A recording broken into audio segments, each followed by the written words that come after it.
Good morning, everyone. It is my pleasure to welcome you all to the platform of Times Now Global Sustainability Alliance by ETH. On this day of World Environment Day, we all have gathered here as we support the theme for the day focus on land restoration, stopping desertification, and building drought resilience. World Environment Day is about raising awareness, mobilizing action, promoting environment sustainability.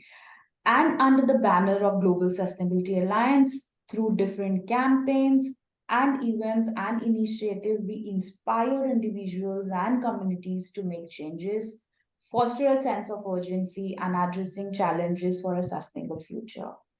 Joining us on this day are an esteemed group of speakers who support this cause and stand with us on this day of environment when we are talking about challenges, opportunities, and how, as an individual, as an organization, we are bringing in change and creating impact.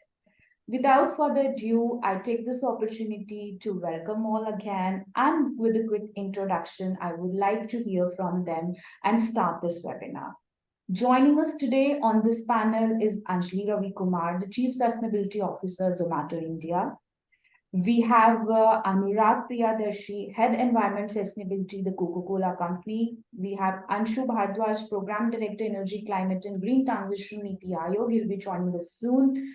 Deepak Kumar, Head ESG and Sustainability, Union Bank of India. We have Mr. M.K. Tiwari, Chief General Manager, Sustainable Development, Gas Authority of India. We have Pratna Bora, Vice President, Sustainability, Momentum India. We have Mr. Samir Umhel, State Joint Commissioner, Municipal Administration, Government of Maharashtra. We have Sangeeta Robinson, Chief Sustainability Officer, PBR Inox. We have Shekhar Singh, Municipal Commissioner, Pimpri Chichwad Municipal Corporation. We have Shekhar Singh. We have Dr. Vaibhav Chaturvedi, Senior Fellow Council of Energy, Environment and Water. I welcome you all here at this platform. And now maybe I'd like to pass it on to all our speakers, starting with Anjali, to quickly give a brief introduction and a message, what you feel on this World Environment Day. And as we say, we are generation restoration. What is our focus as an individual and organization level you set as a roadmap for a greener and resilient future communities? Over to you, Anjali.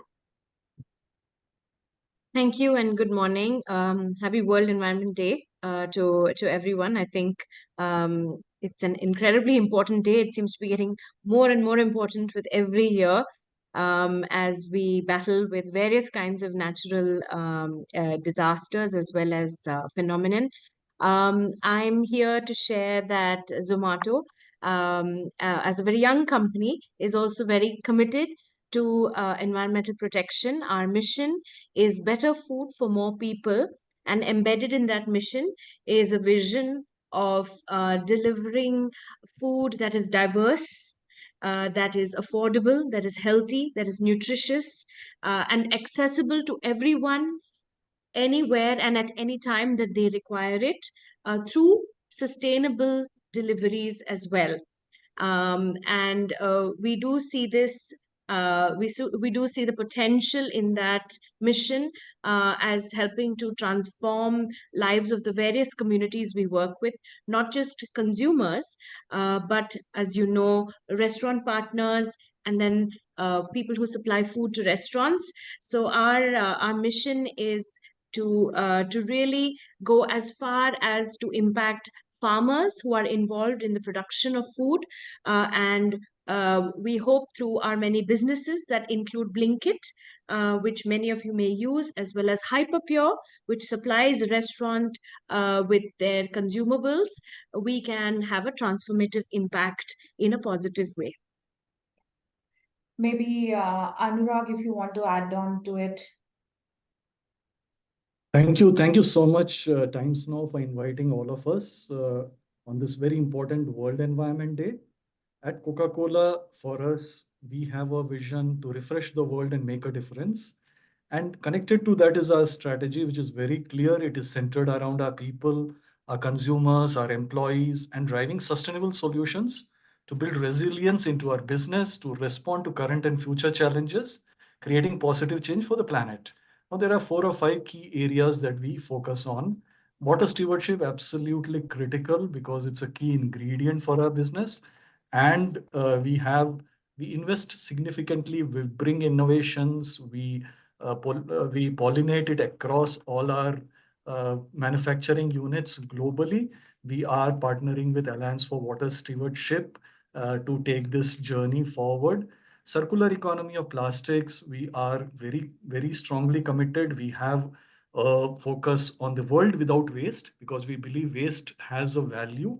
And in India, of course, there is the extended producer responsibility where we are fully committed and moving it forward.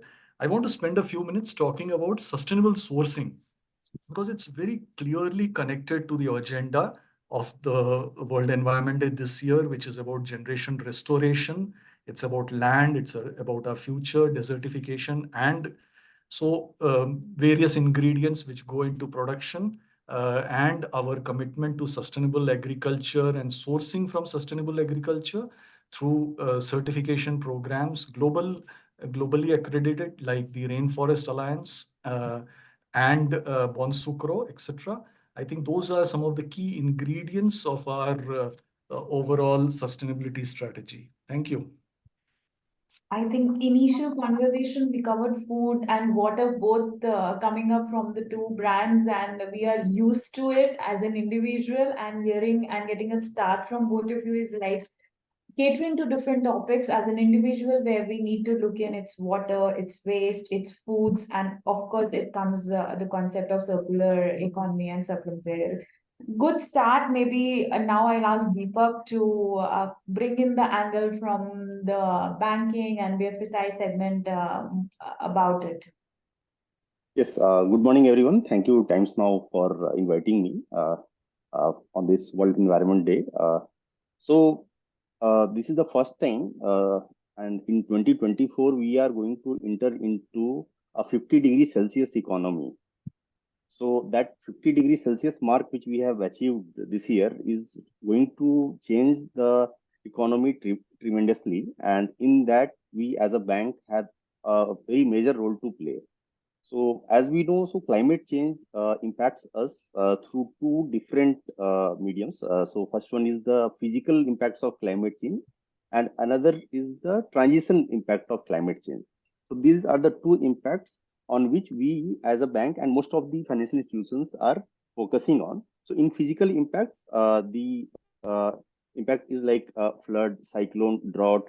And in transition risk, the impact is like impact of government policies, consumer preferences. So for this, we as an opportunity and also to build resilience in our portfolio, what we are seeing here is that, so there are two aspects here. One is the mitigation finance and another is the adaptation finance. So with adaptation finance, we are focusing on increasing the resilience of the community, the society, the companies to fight the physical impact of climate change. So for example, building resilience towards flood. So that counts as adaptation finance. And for mitigation finance, we are trying to identify areas wherein we as a financial institution can help the customers achieve in their net zero transition, and as a country and at a global level as a part of Paris Agreement, which we have committed to 1.5 degrees Celsius, and as a country, our target of becoming net zero by 2070. So as a financial institution, we are contributing through mitigation finance. I think the third angle brought into about mitigation and resilience from a bank side, well-known points, and maybe we will take it up later in our discussion as we proceed. Maybe we would like to hear it from Mr. Tiwari now. Thank you very much, Jyotsna, and thanks to Times Now for inviting me for this webinar. As far as GAIL is concerned, that is a company which is running from 1984 onwards, and our purpose was to basically introduce the most green fuel, that is the natural gas. In the year 95-96, when there was a problem of severe air quality in India, especially in Delhi, Mumbai and Mathura region, For that, the CNG has been introduced in India, and first time this natural gas has been gone to the domestic level as one of the partner as MGL. So basically, we are the company which provides the available, economical, viable solutions for green energy. Recently, we have commissioned one of our electrolyzer for producing the hydrogen. We have also introduced hydrogen in a PNG segment also as a mixing with our natural gas. So as far as our organization concerned, our main product is cleaner energy. So that is the way that we are basically supporting or contributing towards a more cleaner inhabitants all across India. In the recent past, last 5 years, we have doubled our portfolio to reach to the customer. As on date, now total in countries, more than 70% of pipelines belongs to us, and more than whole countries where PNG has been launched through PNGRB. We are the one of the support system providing the connectivity to natural gas to different GAs. So our role is that provide the connectivities, natural gas all across different segments, including domestic, commercial, and industrial. So that's all from my side, that we are here to protect the environment. I think very important aspect of energy and natural gas, and maybe we look forward how we discuss more about creating awareness and the right use of resources when it comes to energy. Pratna, over to you now.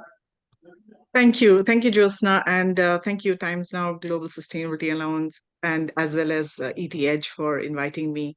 I've been in a lot of Times Now events as well as World Environment Day events. So I think it's a real pleasure to see the kind of audience that is today sharing experiences. And in the last 5 years, I've been working extensively with the private sector. So I think what I'd like to really talk about today is how the private sector is addressing the issue of restoration, particularly in terms of anticipating the risks associated with restoration. The UN Secretary General, in 2019, put out a statement saying that we're losing about 12 million hectares of land yearly, and I think that is a cause of concern.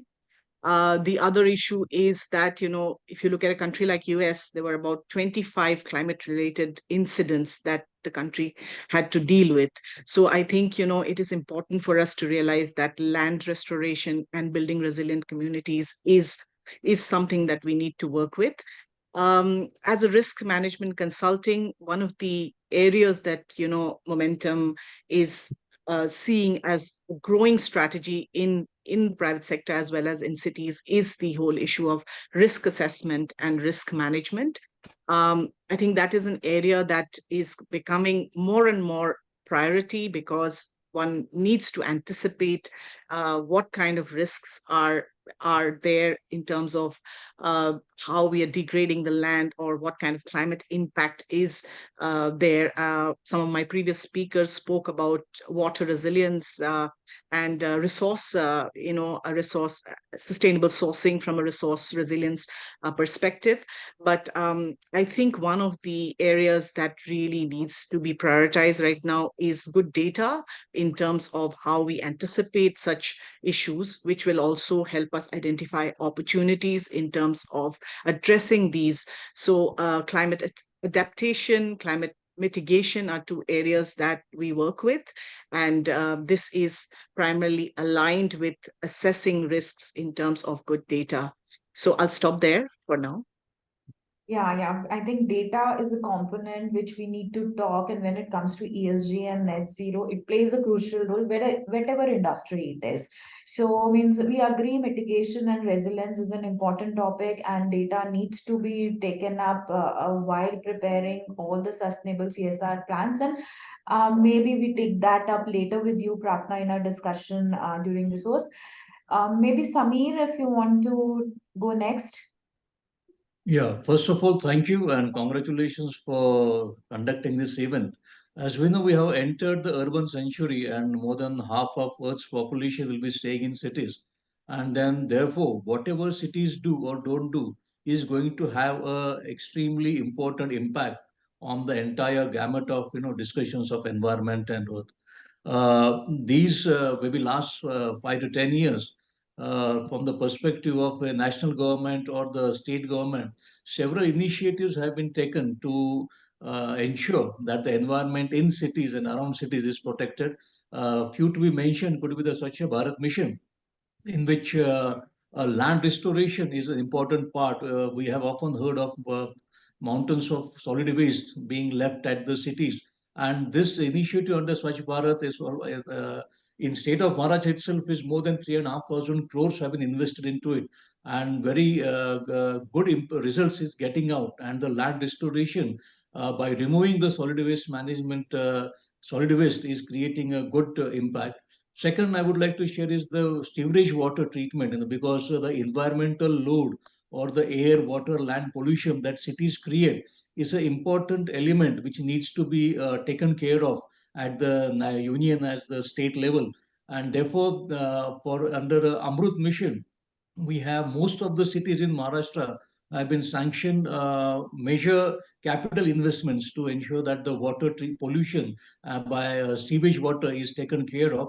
And regarding air pollution, I think the on electrification of mobility by way of metros, by way of the city buses transferred into electric mobility has been a major initiative that have been taken up. And whatever we do in the cities of India, Maharashtra, even in the world, is going to be of pivotal significance of the entire environmental discussion and discourse that we might be having from next at least 2 decades. So I'm sure, Maharashtra has been lucky to have very good administrators at important cities. Like, in fact, Shekhar Singh sir himself is in Pimpri Chinchwad, who had done great work in Satara district as district collector for Swachh Bharat 2 years back. And under the leadership of senior bureaucracy as well as the political leadership, and most importantly, the community participation, we hope that the environment around the cities should be becoming much and much better as times progress. So thanks for that. Yeah.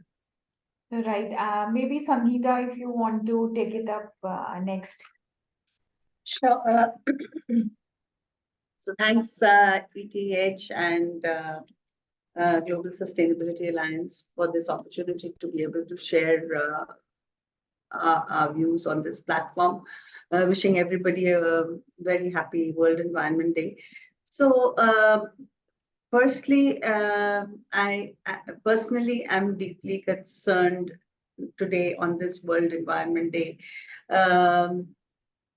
Climate change is no longer something that only environmentalists and climate change experts are speaking of any longer, because each one of us, the unprecedented heat wave this year has been absolute testimony to the fact that we all need to take steps towards mitigating climate change.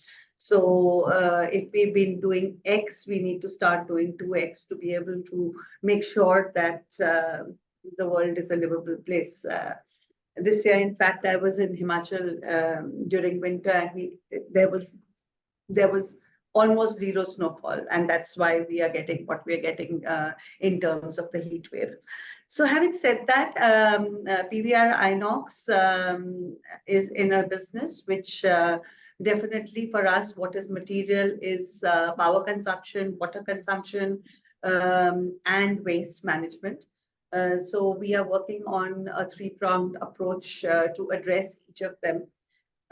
On certain areas, we have certain constraints because not all of our properties are in buildings that are owned by us. So there is a limitation. But in the last financial year, we've been able to convert 14 of the properties where we had the roof rights to solar powered facilities. Additionally, we also work extensively on sustainable sourcing. We've also also looked at how we can partake in circularity. We use sugarcane bagasse containers. Our uniforms and shoes are made out of material woven out of PET bottles. We're also looking keenly at waste management. And in fact, there is a pilot running as we speak, where we are converting the operational waste from our cinemas into usable products. And hopefully, if all goes well, you will be able to see a lot of that, both in the, I mean, not in the cinemas, wherever, you know, crockery is used, which is the gold class. And also we are looking at, in fact, it might turn into something quite interesting. So having said that, of course, there is a huge element of power consumption. So while we are addressing it with alternative, with renewable fuels in certain areas, we're also looking at other mechanisms from a technology point of view to make power consumption more efficient. And same goes for water. And of course, waste is one humongous thing, because we generate waste at 3 levels. One is the operational waste, one is the renovation waste, and of course there is equipment that is used, which is then containers are generated, and we're looking at how we can optimize all of that. So yes, at various levels, there are initiatives that are in place, and I do believe that whatever we've been doing, we need to up the ante on those.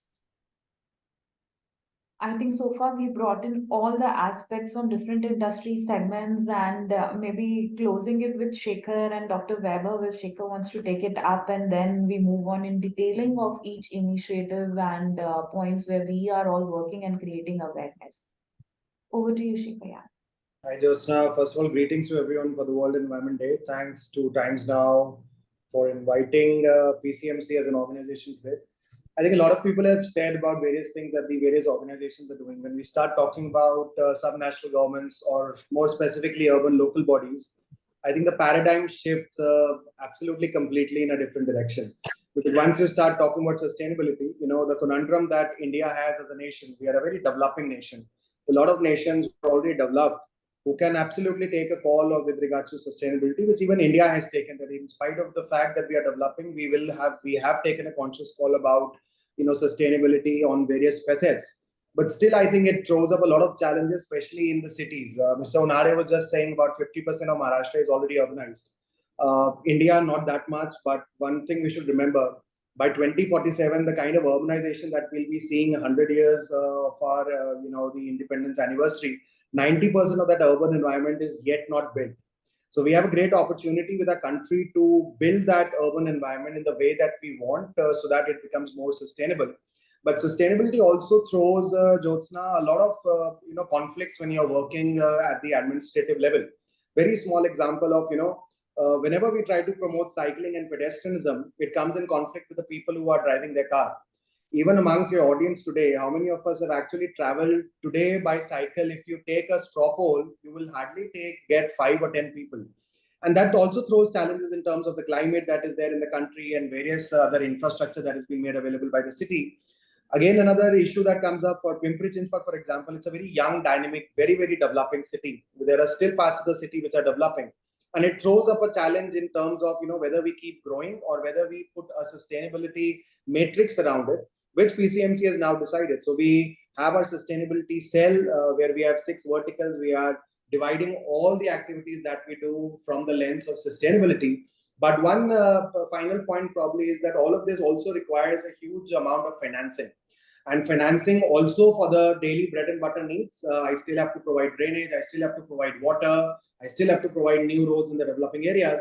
But at the same time, we are also thinking already about a project like Harit Setu, which is a complete 15-minute neighborhood concept, providing pedestrian and cycling walkways. We are trying to bridge the gap of financing through green bonds. We are coming up with a 200 crore green bond. We already came up with a municipal bond last year, which we raised for river rejuvenation projects. But financing becomes a very important parameter for cities to start thinking in terms of where we want to put ourselves in terms of sustainability. And finally, I think individual responsibility in terms of sustainability becomes very, very crucial. Whether you take it from a waste perspective, these days, in the name of convenience, everyone orders even one single shampoo through e-commerce. While the convenience is great, but that one shampoo comes with a packaging, it comes with a whole sort of person coming to your home for delivery. Even though you are paying for it, that's very great. But that generates waste for me. that generates pollution in terms of the person coming, even though they might be using electric scooters and all that.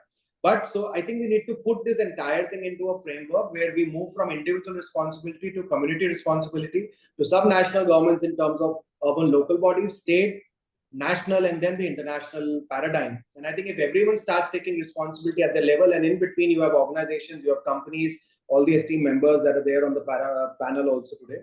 So I think if we can put all of this together is when we'll be able to fight the entire battle against climate change. A lot of members are already saying about 52-degree, 50-degree and things like that.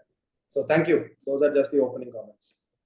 Yeah, I think opening and alarming comments both, Shekhar, because points you touched upon is something as an individual we face in everyday life, and means giving it an answer, whether it's cycling or whether it's online shopping or ordering. I think we all are used to it so much that even we start thinking sustainability, we need to figure it out that how it can be turned more sustainable. Of course, electric vehicles and I think the cutleries and all the brands are looking into bringing in the sustainable aspect, but maybe Anjali and others here will be able to help us more in understanding how they look from that industry perspective. Closing it with Dr. Vaibhav, please. Great, thank you. Very good afternoon to all. And thank you, the ETH Times Group and Times Now Alliance, for inviting CW for this very interesting discussion. Very happy Environment Day to all. I come from the Council on Energy, Environment and Water. We are dedicated sustainability and climate think tank.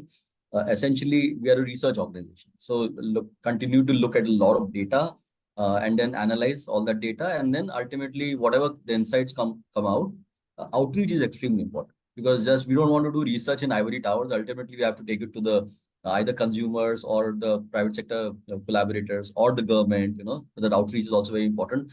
We work across many areas of work, looking at systemic transformations. For example, energy transformation, as we know, for climate change is absolutely important. So it's a big area of work for us. Climate risk, very apparent to many of us. And for example, very recently, Thane unveiled a heat action plan that where CW collaborated with the government there for unveiling the heat action plan. Tamil Nadu very recently released a net zero, pathway for the state, somewhere before 2070, as they're calling it. That's where CW was involved heavily due to that kind of analysis. So a lot of engagements on many fronts. We work on issues which are very important for quality of life, like clean air, clean water, cooling, mobility, many of those issues. Air pollution is a big area of work. And finally, enablers. So enablers are absolutely critical, like finance. Without finance, whatever we say, it's very difficult for those things to happen. So green finance, climate finance is something very important for us. We have a dedicated team for that. International cooperation, technology partnerships. CW was one of the partners to many ministries for the G20, for India's G20 efforts. And the Green Deal that was signed, ultimately, CW was also a collaborator on that. So that's the kind of work as an organization that CW does. In terms of my comments, I just want to emphasize that as an organization, ultimately, all the research we do, it has to feed into policy. So we are not really a consulting organization. We work closely with the governments, with many ministries of the central government, as well as many state governments, many state governments. Many teams work across that. So policy, the role of policy we find extremely important because policy targets, ultimately they guide markets. Policy instruments, the way you choose what instrument, ultimately that is what will lead you to guide markets. So whether we talk about wastewater reuse, whether we talk about restoration, or whether we talk about, achieving a net zero target, ultimately, all of these targets will be achieved through a bunch of policy instruments. And that's where we come in. We advise the government on what kind of instruments and incentive structures should the government, whether it's a national government or the state government, they have to think about. We heavily engage on the carbon markets debate. As many of you know, in the environmental space, that's the hottest debate in India right now. Carbon market, the government of India and has been thinking about carbon markets and its own compliance markets, essentially. So we heavily engage on that front also. So those things, engaging with policy and the role of policy in this whole environmental discourse is very important. It's a complementary to voluntary actions. So many colleagues here in the corporate sector are also taking a lot of voluntary actions. The role of policy is absolutely critical. As a researcher, I would say voluntary actions are amazing. They're awesome. But for very tight targets. And if the timelines are very short, voluntary actions beyond the point will not deliver. That's exactly where governments come in. Governments kind of tighten the screws, change the playing field through their economic instruments and fiscal incentives and all that to deliver on a particular target. So going beyond the kind of voluntary actions that are already happening amazingly in the Indian setup. And the final point I want to make is about the importance of long-term thinking. See, we are so much stuck in the here and now.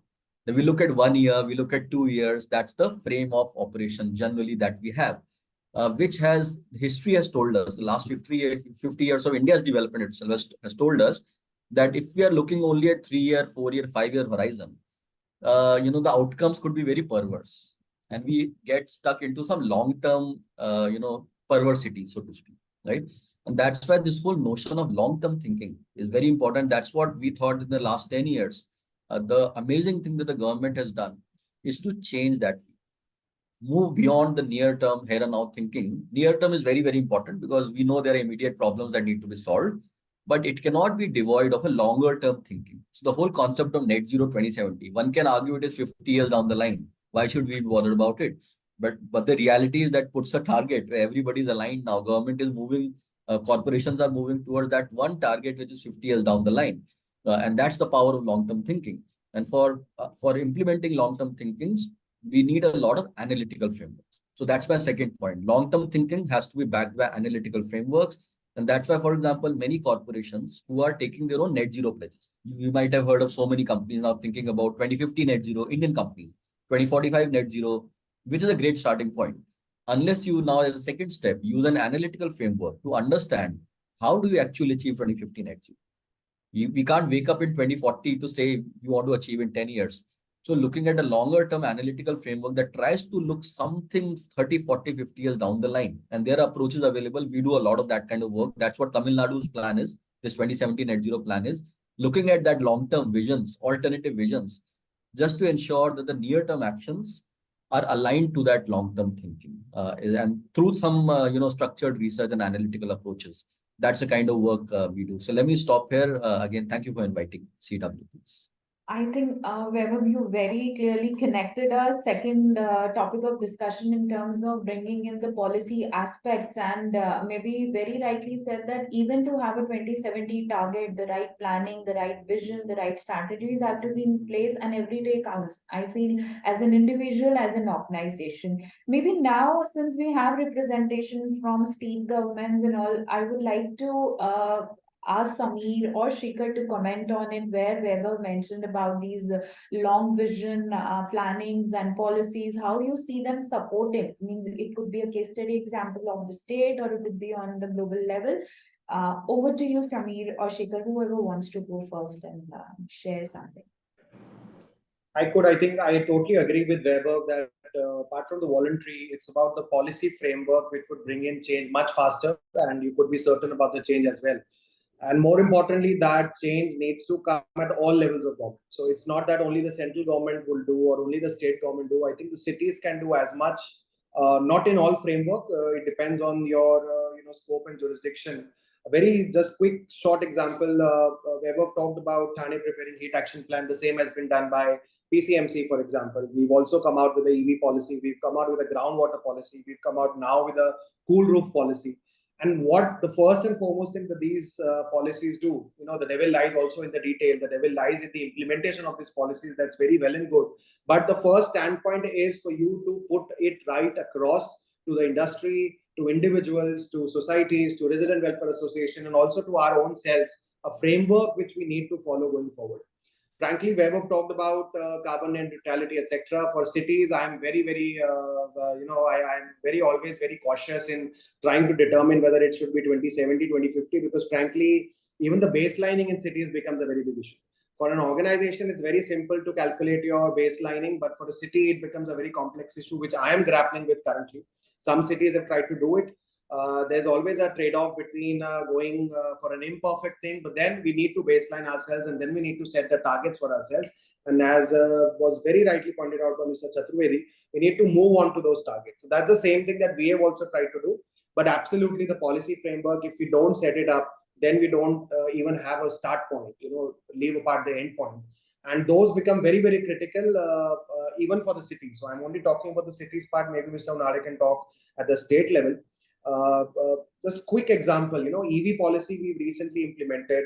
We are trying to say, for example, coordinate with our auto rickshaw unions to try and see if they can move from a CNG regime to an electric auto regime.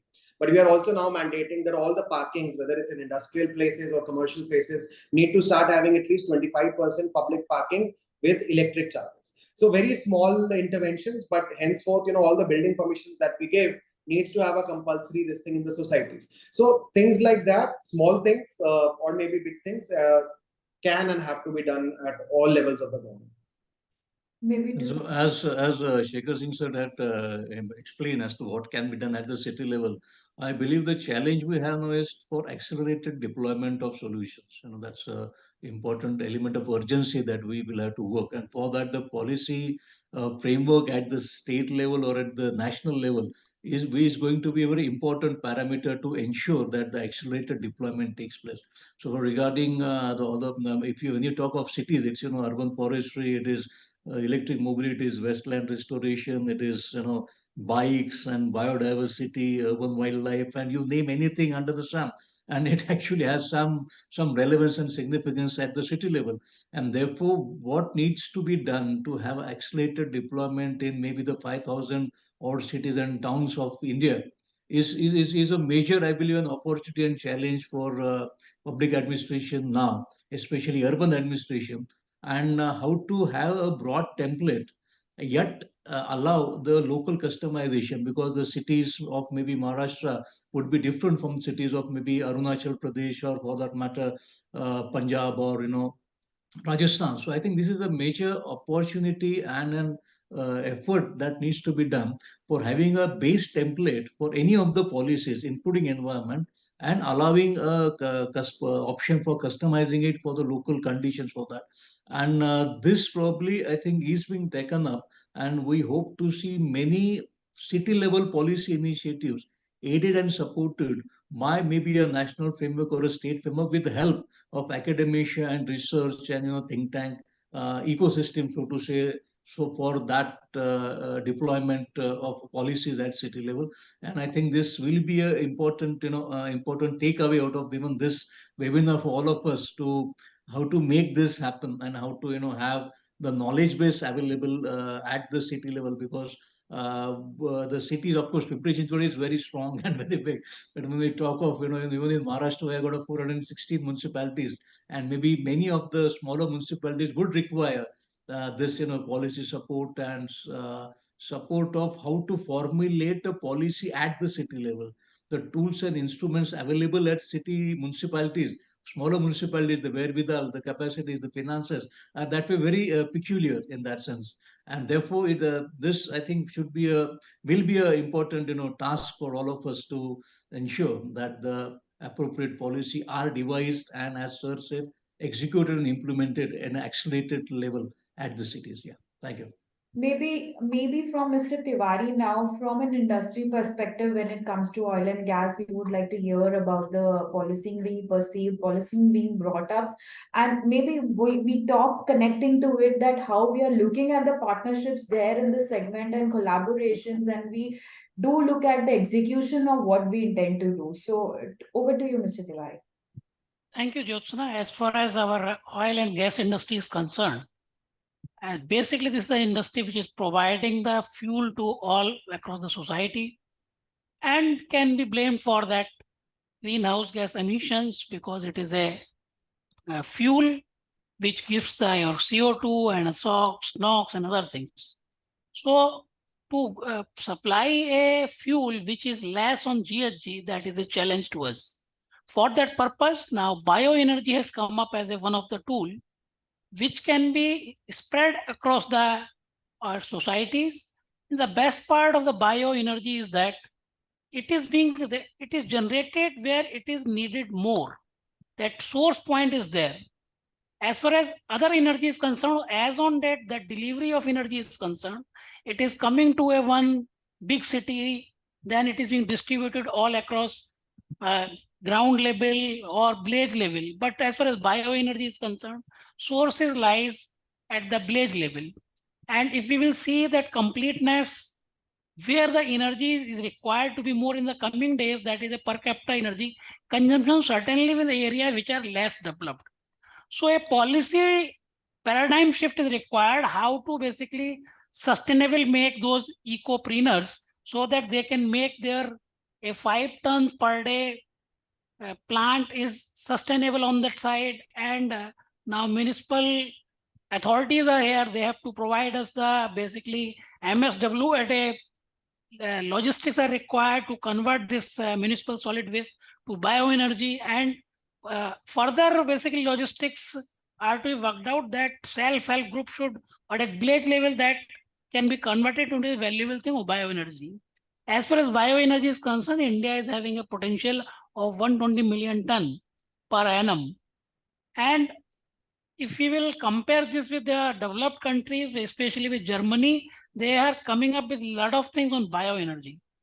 And as on date, what we are seeing that in the next, by 2050, bioenergy will be the one of the equivalent of solar and wind.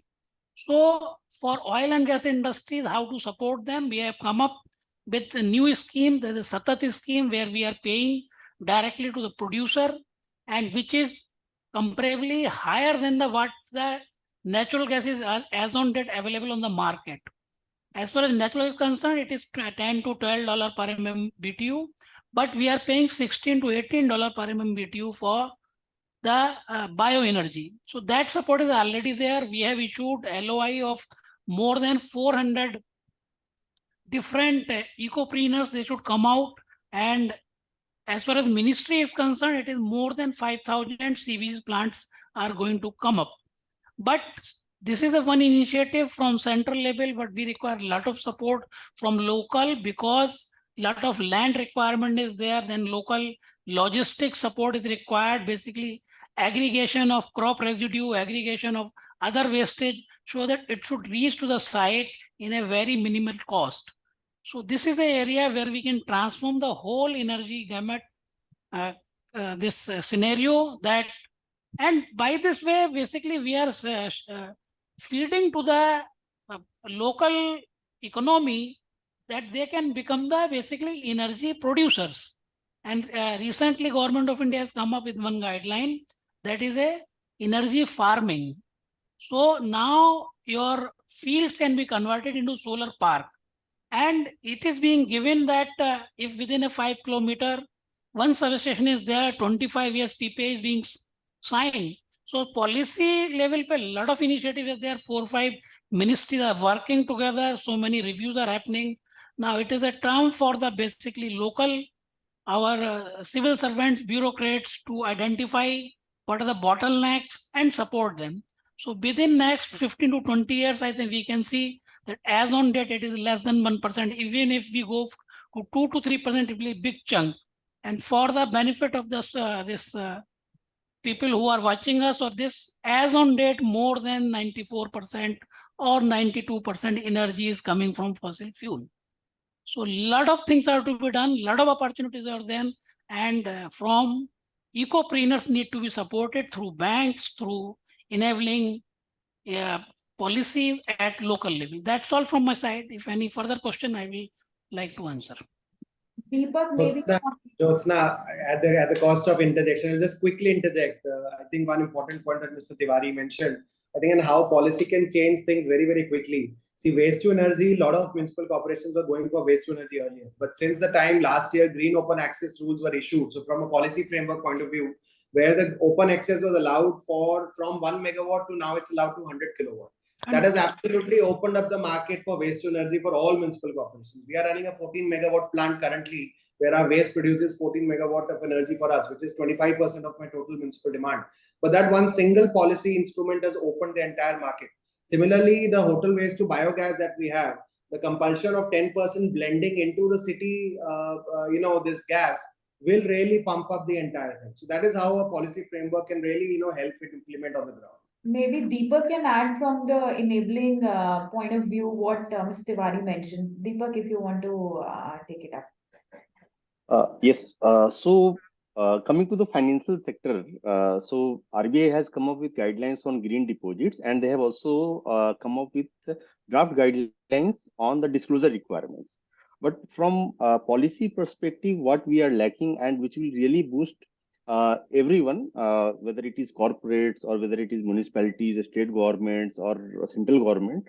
So, and which is the need of our, and government is also working on that. But considering that India is a big country and where most of the employment is coming either from MSMEs or from agriculture sector, so the need of our is to have a taxonomy for the country, so which will be a biggest policy enabler for banks like us and for most of the stakeholders here. Because unless we have got a clear-cut defined taxonomy in place, we will not be able to tell that which is green, which is not green, and how that transition has to happen, and how finance has to flow from financial institutions to these different sectors. So, in my view, to conclude, having a taxonomy will be the biggest policy enabler at the national level, and which will enable all the stakeholders to work towards achieving our net zero target.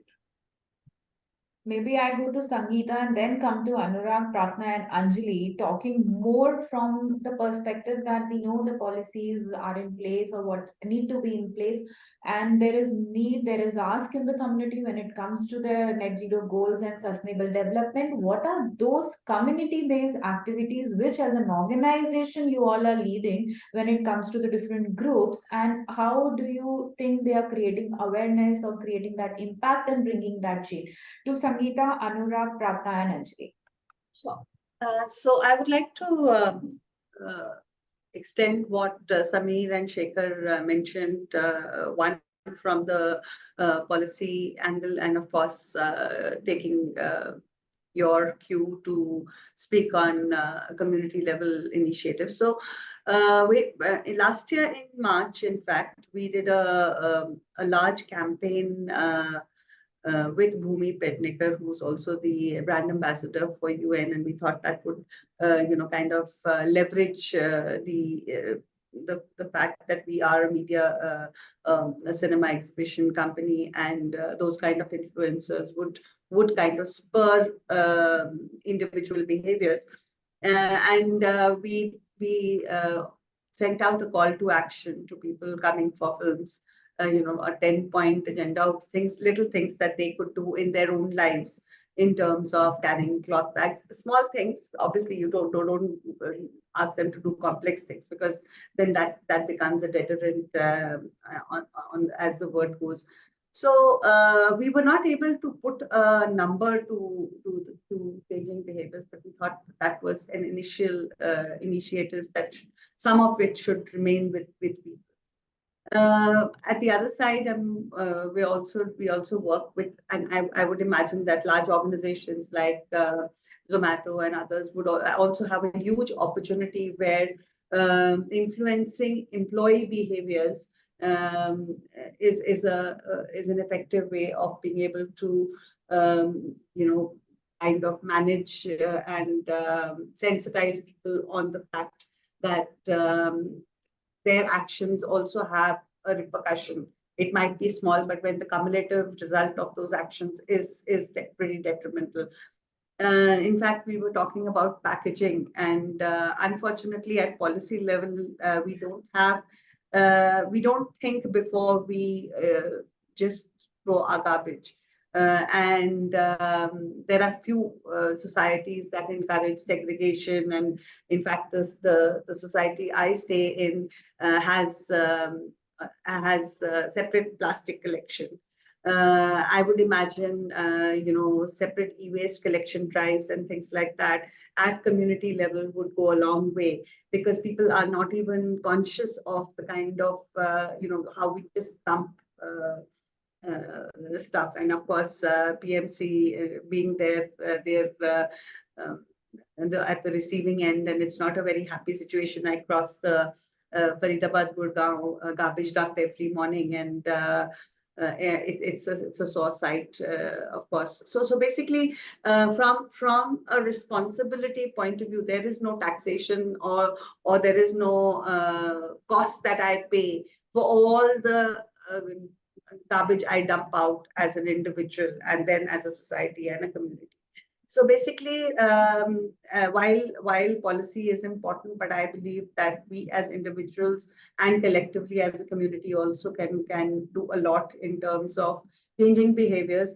I personally minimize my whatever goes out into the dustbin. So I actually throw my garbage once in 3 days because I have no garbage. Because all the wet waste goes to the animals that I feed on the way, and water RO gets recycled.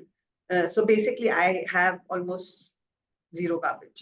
So basically, the point I'm trying to make is when it comes to individual, collective, community action, we as a society are not sensitized towards our responsibility towards building a more and preserving rather a more resilient ecosystem. So I would imagine that each of us in various organizations with and in influencing situations that we are in have the opportunity to be able to influence and change behaviors. And I believe that policy would be effective only if we could at the other side be able to improve responsibility and responsible behavior from a community point of view. Totally agree. Totally agree. Yeah, Jyotsna. So, today morning, my daughter reminded me, she showed in her textbook, and we were talking about the World Environment Day. There was Gandhiji's quote, which we all know: there's enough in nature for everyone's need, but not enough for everyone's greed. And I think that's a very wise and a continuous reminder that sustainable consumption is at the heart of everything that we are doing. And therefore, now I just want to step out a little bit from a company perspective. And I've had this unique opportunity of working for three of the world's largest corporates. IKEA, the largest home furnishing company. I was heading Tata Group's community initiatives globally in my last job, and now I'm in Coca-Cola. And what I found fascinating is the way large companies, corporates build. One is, of course, the ethical connect and the value fitment that people, that we value, that we really require when we work in sustainability. We want to work in places where we have a value fitment. But the second thing is they all put community at the heart and center of what they do. And it's built into the business. Of course, there is the IKEA Foundation, Coca-Cola Foundation, and the Tata Trust, which drive community work everywhere in the world. But from a purely community perspective, if I want to, all of this gets summarized by Jamshedji Tata's words when he said that community is not just a stakeholder of our business, but it is at the center and it is at the purpose of our existence. So, and different companies put it in different ways. Some call it as shared values. But I think companies increasingly realize that community is at the center and we are there to serve the community. So anything that we do which may harm community is not good for the business, is a realization we all have, not just in our company, but across our value chain. We try to push it down. And I'll just give one example how community by itself cannot solve issues. It has its challenges. So we have a community, corporates, and the government need to come together. And I'll give an example of the plastic, which most of you, Samir, Shekhar, and even now Sangeeta has talked about. But I think at least in the last 10 years, there has been a sea change in the way that we manage and we value plastics. Community with communities, absolutely important to engage and bring out behavioral change. With corporates, we can bring in those innovations and investments and bring in a corporate like efficiency into the projects that we do. From government, absolutely policy is important. And I think go back 10 years when the government brought up this plastic waste management rules with the amendment and the extended producer responsibility. It was a unique thing. I know initially most of us corporates were struggling to understand it because there were a lot of ambiguities. Then once we understood it and we started, it was good for everyone in terms of not just collection, processing, treatment, etc. I think there are still a few loops which need to be closed. But what it has really done is three things. One is a democratization of plastic management and overall waste management. Second is federalization of waste management. But on the flip side, there is the impoverishment of the waste collectors. So democratization, we talked about the Swachhta Hi Seva, and probably for the first time after Gandhiji, a prime minister coming out and speaking about the need to clean up across country and having volunteering activities across. I think that was a huge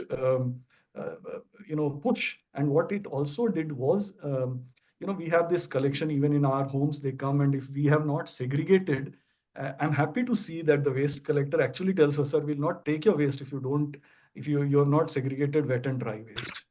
Federalization, we talked about it, Shekhar's talked about it quite a bit in terms of how it is to be deployed. For corporates, it's a bit of a struggle because we deal with different state governments, different municipalities coming up with their own different interpretations. Law is one, but interpretations and needs and how they want us to fulfill becomes a bit of a challenge, and our team members keep running here and there. And finally, the impoverishment.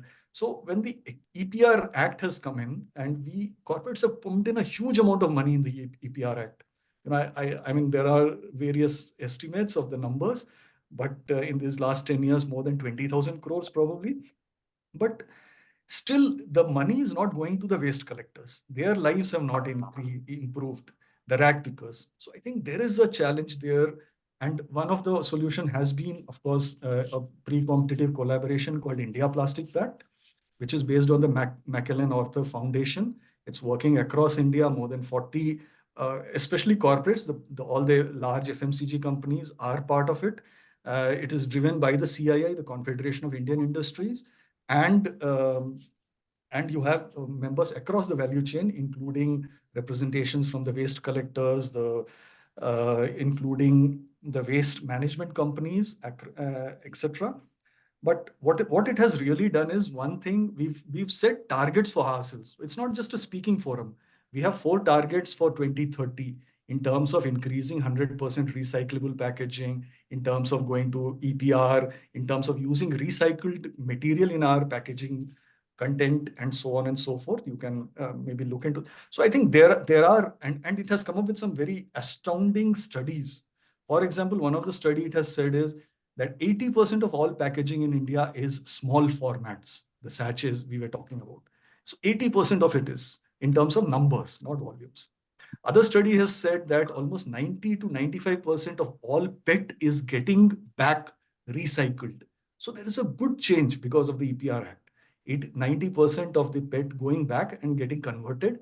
In fact, we are struggling to find a good source of recycled PET, which is both traceable and commercially viable, because so many companies are asking for it currently.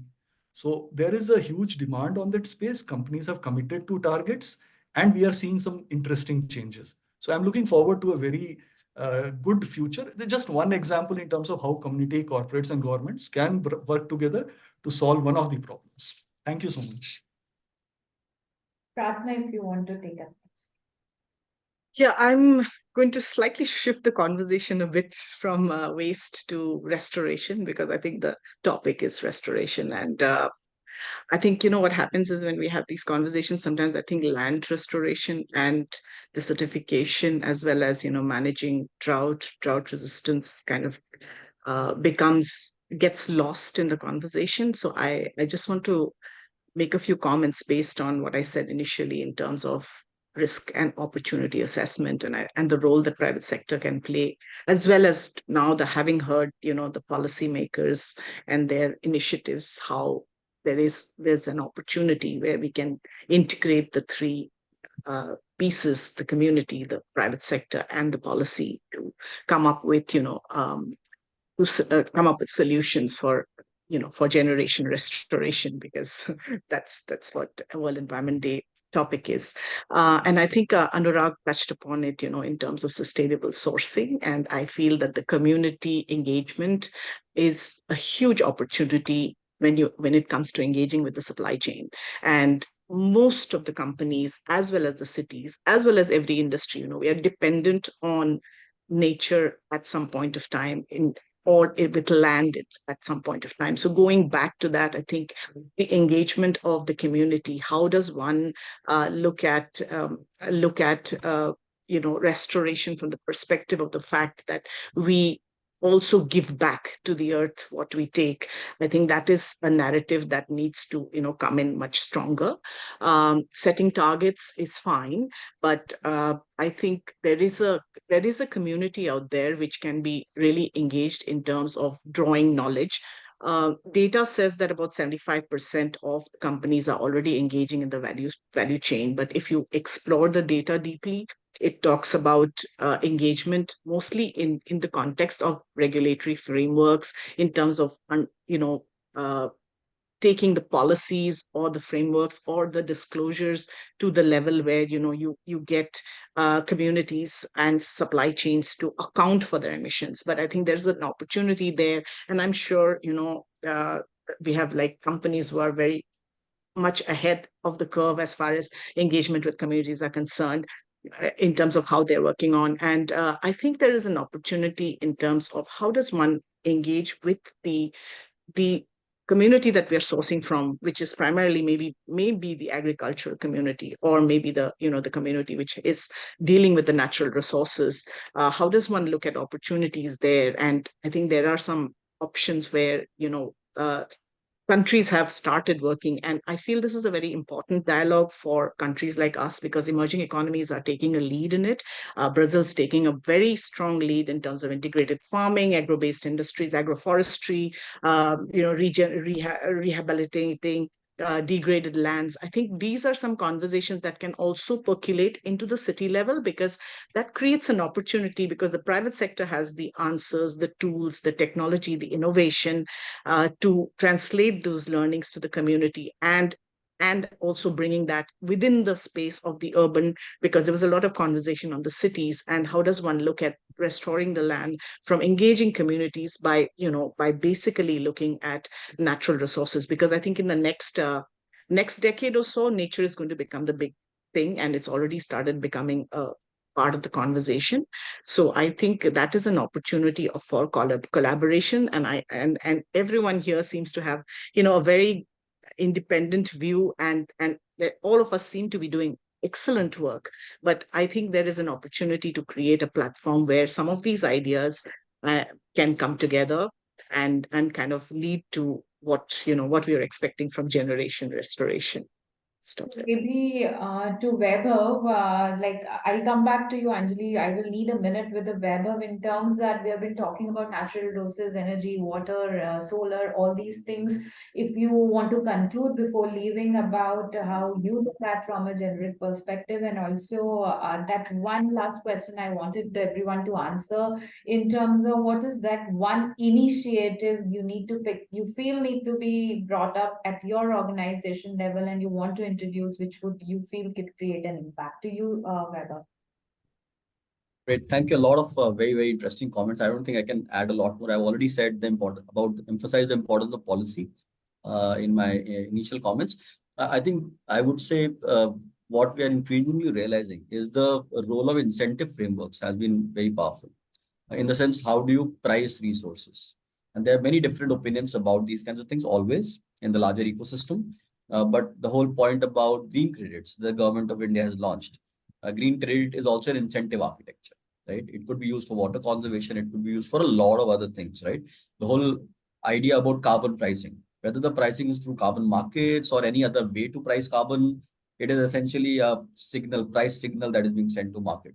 So in terms of the kind of a larger set of instruments that policy is increasingly warming up to is definitely price-based instruments. So that is kind of very, very clear. And many of our colleagues from the corporate sector will have to increasingly deal with those kinds of frameworks, which are very effective from the policy point of view, but also a bit more complicated to understand. So it's not like a straightaway capital subsidy. These are price-based systems where market determines the price. So it is a lot more confusing to understand also in some ways. But some very interesting new frameworks are emerging from the policy perspectives, and which are going to stay for long to guide all the actions towards this net zero kind of thing. So that's what I'll just emphasize. A lot of new things are happening, and we have to continue to learn. Think tanks also, all the corporate, colleagues also, communities also have to continue to learn how the policy framework is continuously evolving, because the debate is evolving very, very fast. The environmental debate, the climate debate is evolving very fast. We have to just always catch up to that debate. I think as far as what CW needs to do, that one thing CW is doing a lot of things in like we have a sustainable office in that sense, the fabric we use, the kind of lighting and all those things. Practically, this is what essentially you need to think about. How do you design your office so that as to minimize the lighting load? How do you design it so as to minimize the cooling load? What kind of fabrics you are using, how much is recycled content of the fabric. Those are the things. We also monitor, for example, waste in our canteen every day. So every day we maintain a log of and display it in our cafeteria. That last week, this was the accumulated waste, so that we have a longer term trajectory to try to reduce it. We have nudges for our colleagues, that don't just use paper napkins, because otherwise, if you keep paper napkins, people just use it like this, So there are a lot of behavioral issues that you have to deal with. Now, we are just trying to figure out our own nudges at the institutional level to ensure that we deliver on the sustainability commitment and pledge. Thank you. I'll need to leave. Thank you so much, Jyotsna, and thank you to the colleagues. Thanks. Very well. Thank you. Anjali, over to you.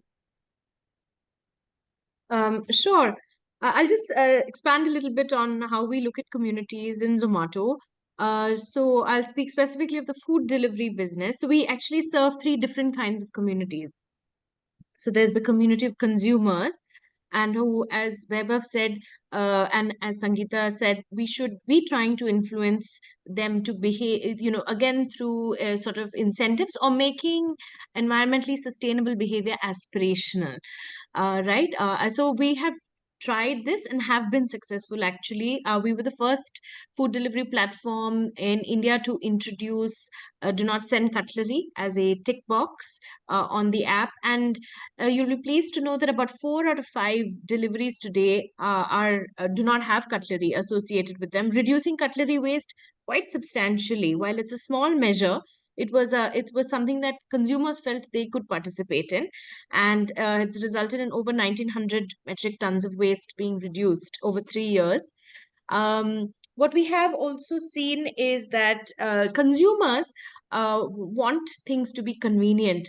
So, for instance, they definitely do not want sustainable packaging options that result in leakage, or that change the taste of their food, or that um, don't retain heat. So it is very hard, especially for a country where cuisine is hot, typically served hot, and it's liquid. It's very hard for many restaurant partners to move out of plastic. So when we looked at that very closely, and we understood that consumers value convenience for some very good reasons, some of them are just very functional reasons, right?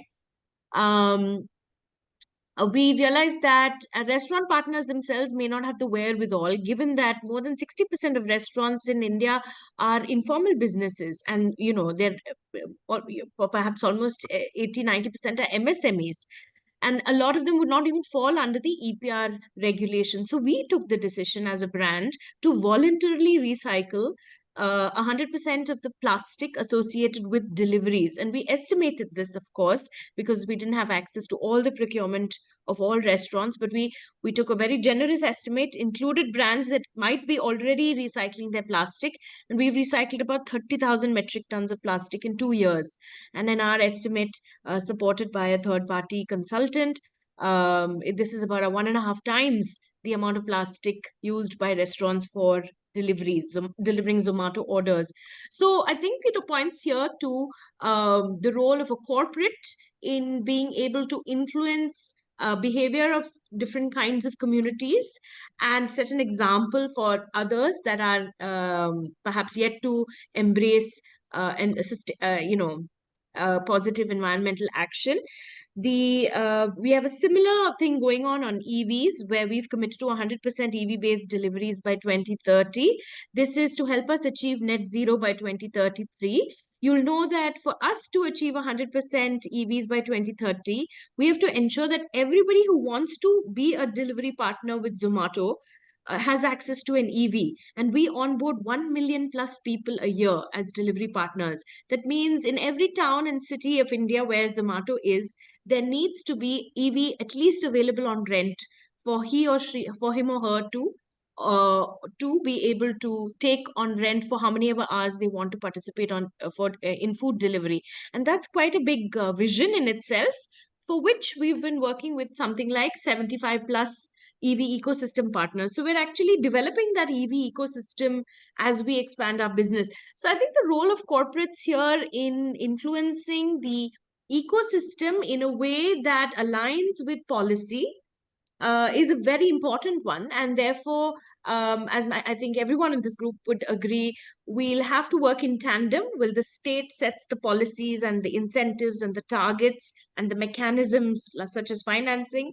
Corporates play a big role in execution and creatively bringing this reality to life, while consumers drive preference for brands that are greener and that are more committed to the environment. I think I agree with all of you and how we look from a neutral organization perspective, wherein we are supporting the cause which is being discussed at COP28 or the Prime Minister's visions or the global agendas, that we need to vision as a community, as an individual, as a nation, like years from now. So it's not just about living sustainability now, but living for years, whether it's 2070 agenda, 2050, whatever it is. Agreeing to the fact that different business areas are, of course, looking to better them, sensitize their products, sensitize their deliveries, look into the customer demands, but it will move slowly. And that is where collaboration, partnerships, community awareness as individual, as organizations are coming into it. So maybe closing this conversation on this World Environment Day, where the idea was to bring in a perspective from different industry segments, like how they are looping into the sustainability initiatives and what they do, and what can those set an example for our audience in terms of what changes can be brought, like Weber before leaving mentioned about a couple of them, and in all our discussions we have been talking about it. So maybe I'll start with us, like when we are coming from an event industry and we look how the change we can bring in. We do host events, we do talk about doing it in 5-star hotels and those, but we always work out a plan first. How do we reduce the carbon footprints? Every edition we proceed, we work out a model that every edition we reduce on a percentage when it comes to our carbon footprints reduction, and we count upon it. We do a proper report. Maybe on same lines, after Vaibhav, and maybe I would like to hear it up from Sangeeta and everybody else, Sangeeta, Pratna, Anurag, Samir, and then maybe close. If Shekhar wants to go first, then maybe Shekhar we can, and then one by one we can give our closing statements. Shekhar, quickly to you.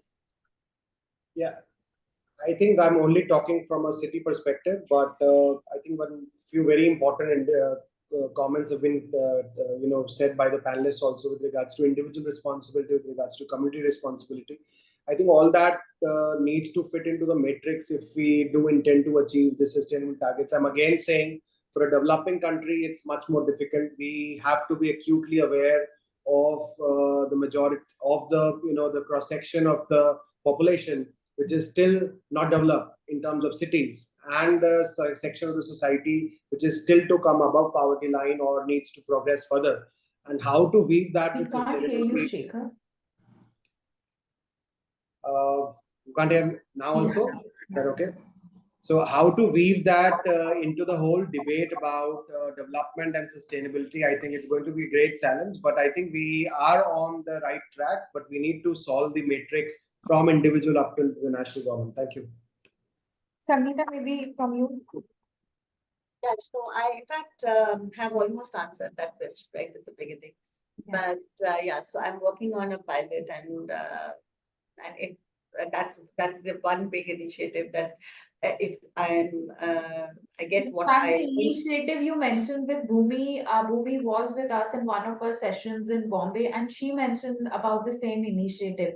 So I think quite familiar in terms of the awareness they have been creating, and I came to know first from her about this happening. So yes, No, so that's not the one I'm talking about. I'm talking about the one from operational base. yeah. The cartons, the cups, the thing which on a daily basis from every cinema, if I were to look at a 4-screen cinema, the kind of waste that goes out is something that makes me feel terrible on a daily basis. So there's this project I'm doing with quite a renowned recycler. He's pretty well known, and if we are able to, it's all under wraps right now. So, but if I get what I think I'm going to get, and I believe I'm going to get, then it's going to be a huge game changer. And so that's my number one wish on World Environment Day, that I'm able to do that quickly and roll with it soon. Samir? I think this was a very interesting discussion, and learning from different perspectives is very rare. We are all entrapped into the role and the organization that we play in. So thanks a lot for that. And I think the major challenge that we would be having is to make things happen at a global scale at a very limited time span. I think that's going to be the crux of the issue for when we are talking of SDGs by 2030, when we are talking of net zero, then we are looking at a global scale of activities, and how to convey the probable best practices across the cities, and most importantly, the community participation part, which was also raised. Maybe it was the CSR, it is the volunteering, it is there are 2, 3 major schemes happening, like we have the Swachh Bharat, the Swachhata Seva, the Life program, the Maji Vasundhara. So a lot of opportunities are there for individuals to engage and contribute to the larger goal of environment protection. And in that case, I believe the role of the media houses is really big. The private sector is, any case, 80% of India GDP. The general government expenditure is hardly 15 to 20%. So 80% of current India's GDP is private in that context. So when you're looking at the scale and impact and the speed and accelerated deployment of solutions, I think we probably the next 10 years are going to be extremely crucial, and probably it will be all of our responsibility and opportunity really to create a meaningful impact on ground. And these initiatives are most welcome, and we hope that we continue to engage and interact, for it's only this will lead to collaboration and cooperation.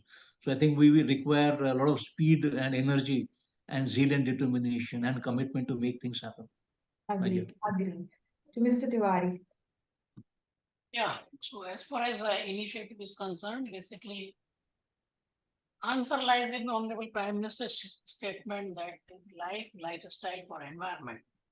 So there is a need to sensitize the people, and that comes only once we live with the close to the planet. And it starts from the morning, that people should start going for morning walk, understand the flora and fauna, and then sensitivity will come to you. And it is to be inculcated basically from the younger one, teenagers and others. Most of the policies and other things which we are discussing as on date, basically it is a restoration. Whatever has been done in past, we are going to restore it. But we should not create new traces. For that purpose, sensitivity towards environment and planet is the key. As far as new metrics, people are saying that the development is coming up, and how to do it, there is a dilemma on that. We have to change the metrics of development, which should have that our development activity should not deteriorate the environment or climate change. So that is the biggest challenge, and sensitivity towards environment climate is the key to resolve this coming up crash. Thank you. Thank you. Deepak, if you want to add. So as a financial institution, we are the one which is there into all the aspects, whether it is corporates or municipalities or at the national or state level.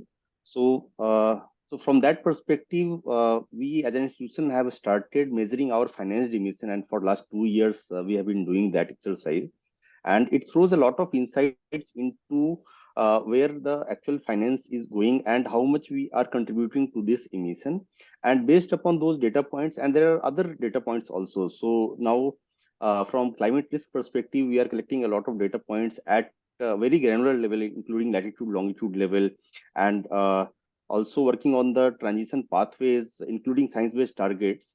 So we are trying to be partner in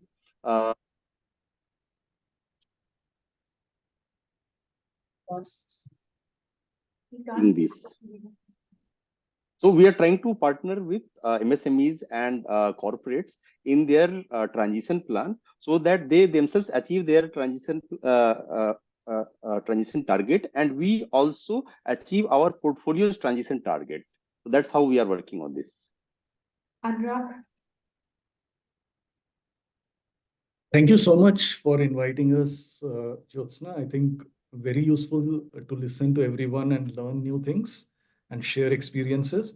If there's one thing which I would wish on the World Environment Day, then it would be that the CEO of a company is also the CSO of the company.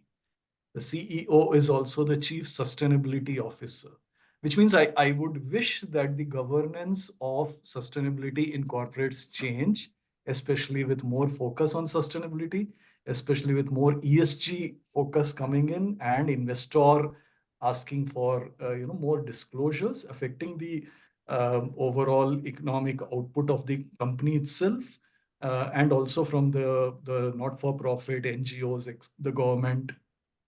So how well, and I think it's, some companies I've seen recently, like IKEA, where my former CEO is now also, she writes, I'm also the CSO. So that's, and I wish more companies would do it. If not, at least how close the CSO is in reporting to the CEO. Is it L1 or L2? Because, a lot of sustainability initiatives require investments, they require decisions, they require a top-down approach. They need to be, we do a lot of democratization of sustainability, but they do require a top-down approach. There is also many times a leap of faith one has to take because not everything is tied in as a project. That can happen only when you have a decision maker who can say, go ahead. So I think for me, that's one wish. No, I agree. This decision has to lie with the leadership, and directly coming from there, it will speed it up, and we can quickly take up the right decision at the organization level. If Pratna and Anjali have anything to add, or means we can just have quick statements, and then we can close the discussion. Anjali, you want to go first? Sure. My hope and prayer for this World Environment Day is that EV technology spreads fast in India, because if rich people buy EVs, then my delivery partners who don't come from very higher income segment of society will also be able to access EV technology easily and benefit from greater safety. More women can join the fleet. Their earnings can improve, and of course, the environment will be much better for everyone. Yeah, so I thank you, ETH, for inviting us, and also because you introduced us as climate champions. So I think, we are already the converted when we are discussing.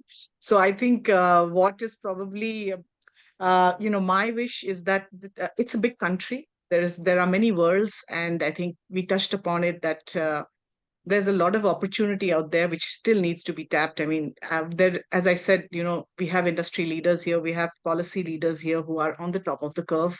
So I think, my ideal kind of something that I'd really like to tap is bridge the gap between the ones who know and are doing so much with the ones who are on the beginning of the curve, because I think there's a lot to be done in the beginning of the curve. I think very great ideas, very different ideas, and our idea of bringing all from different domains has done justice to this discussion, and everybody could bring in a lot of different perspectives from the segments they are. So a lot of awareness created already on World Environment Day, and I wish everyone here and as audience all the very best, and we hope to stay connected, and we keep connected on taking this initiative to the larger audience. Thank you all of us for joining Global Sustainability Alliance platform, and wish you all the very best. Thank you. Thank you so much. Thank you very much, and best wishes to ETH for this initiative. Thank you.